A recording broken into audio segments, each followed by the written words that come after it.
கொடியவளை நாட்டில் இருக்கவே கூடாது. அப்படியா? என்ன தெரியுமா செய்யணும்? என்ன செய்யணும்? செய்து முடிச்சுட்டு வாங்க.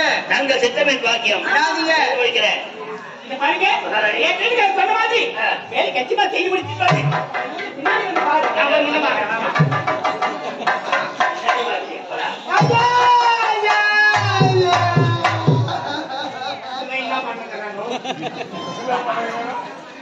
பொறுமையை குணமற்றி தருமர் போல மௌனமாக இருக்கின்றாயே. இந்த கண்ணகிக்கு யார் இருக்கிறார்கள்? தாய் இல்லை, தந்தை இல்லை, சொத்து பத்து உற்றார் உறவினர் அண்ணன் தம்பி யாரும் இல்லாத அனாதை. படிக்க வேண்டாம் அண்ணா மகாராணி அவள் என்று ஒரு வார்த்தை உரைக்க கூடாதா? கண்ணகி உலகத்தில் பெண்ணாக பிறப்பதை பாவம் சொல்லுவாங்க.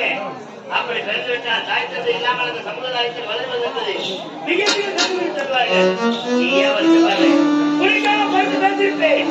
அப்படி உனக்காக பரிந்து பேசினால் அவர்கள் யார்? இந்நாட்டு மன்னர் மலவராணி.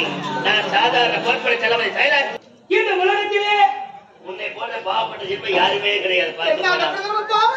தாயினை தந்தையிலே உற்றார் உறவினர் சொந்த பந்தம் யாருமே இல்லாத கருவில் எப்படி வளர்ந்தாய்?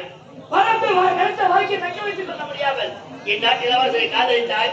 இப்போ அவனால் முடிவாக கருவை வைத்துக் கொண்டிருக்கிறாய். இல்லை என்று வருத்தவில்லை. ஆனால் தவறு செய்தது யார்? நீ மட்டுமா? இந்நாட்டு இளவரசர் சேர்ந்தவர்கள் இருவர் தானே.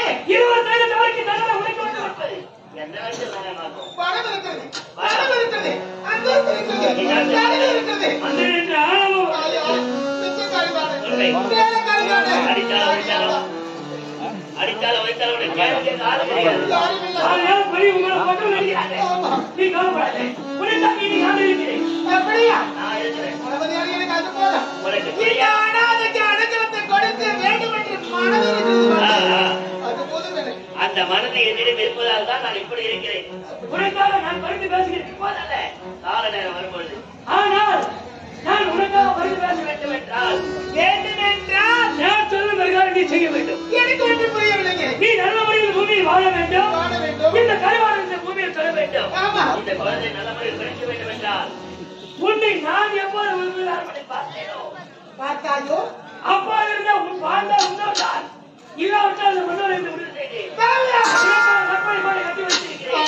அந்த கற்பனை கட்டி வச்சு இந்த கிராமத்தை காலத்து கலந்து ஆகையால் இப்ப ஒன்று கட்டு போல இந்த குழந்தைக்கு அப்பா அவளையே திருமணம் செஞ்சீங்க. சந்தோஷமா இரு. நான் உன் வாழ்க்கையை புதுப்பிக்க மாட்டேன். ஆனா உன் மேல ஆசைப்பட்ட பாவத்துக்கு இன்று ஒரு நாள் என் கூட படிச்சது போதும். கலவதையாரே பொருளுடைய குணவற்றை தருமற்பால் மௌனமாக இருக்கிறாய் என்று முறைத்தேன்.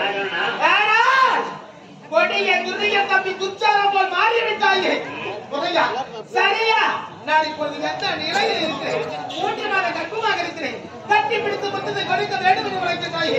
அடைக்கலத்தை கொடுத்தாய் என்று அன்பாக நினைத்திருந்தேன். காம வெறி பிடித்த கருவிலே போக வெறி பிடித்த முட்டாளே தீமையை செய்ய வந்த இருக்கு நாய். ஒரு பெண்ணை பார்த்தா தாயாக தந்தையாக நினைக்க வேண்டும்.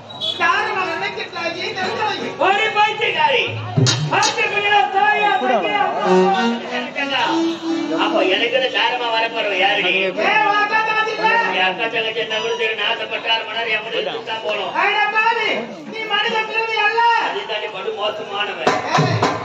எட்டாத கடையை தொட்டு பறிக்க வேண்டும் என்று நீ பகல் கனவு கண்டு. எட்டாத கடையை தொட்டு பறிப்பதா என்னுடைய பழக்கம். படிக்காத பழக்கத்தை பல போட்டு படிக்க மாட்டேன். நீ உரைக்கக்கூடிய ஒவ்வொரு வார்த்தை எப்படி பறிக்கிறது? எப்படி? ஒரு முடவனான அவனுக்கு ஒப்புத்தேனுக்கு ஆசைப்படுவது போல இருக்கிற மாடை. ஒரு போய்க்கியம். முடவன் சொப்பத்தேனுக்கு ஆசைப்பட்டான். கிடைக்க வேண்டிய வருவாங்க கிடையாது. காரணம் பிடிக்காத நீயா வந்துட்டா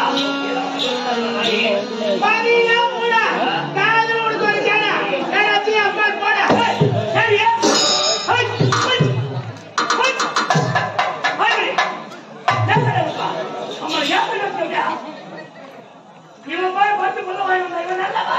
இவன் எடுக்கும்போது பண்ணிக்கிறா கூட விட மாட்டான்.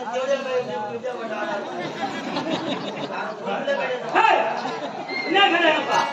நான் சொத்து எழுதி கேட்டா இல்ல பட்டோட கொண்டு கேட்டா இல்ல வேற கேட்டா ஒரே ஒரு மொத்தம் தானே வந்து போதே.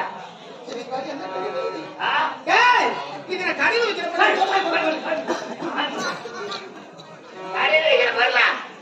கழுவி விட்டா நான் வாங்கி வரேன் கருப்பு என்னது கண்ணாடி போடுறதா கண்ணாடி போடுறது ரெண்டாக பார்த்து முடியுமா நான் பாப்பேன் ஏற்கனவே ஒரு முறை மனதார காதலித்து என்னுடைய கருப்பை அவருக்காக வெளிப்படுத்தி விட்டேன் இந்த நேரத்தில் வந்து நான் யார் மாற்றா தோட்டத்து மல்லிகையடா தோட்டத்துக்கு சந்தனர் வந்தாலே உன் கை கால எடுத்துருவாரு இது முக மூணாவது தோறு போகுது யாராவது கண்டிப்பா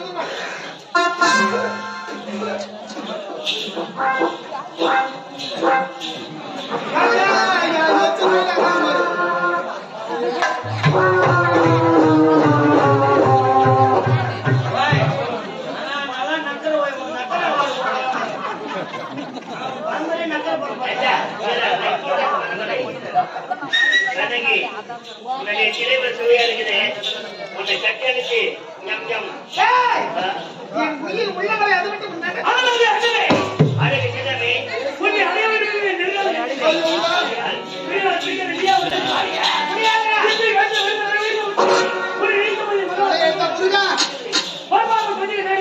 ஒரு முத்தாக்கு சொன்னால் அந்த முத்தாக்கோட நீங்க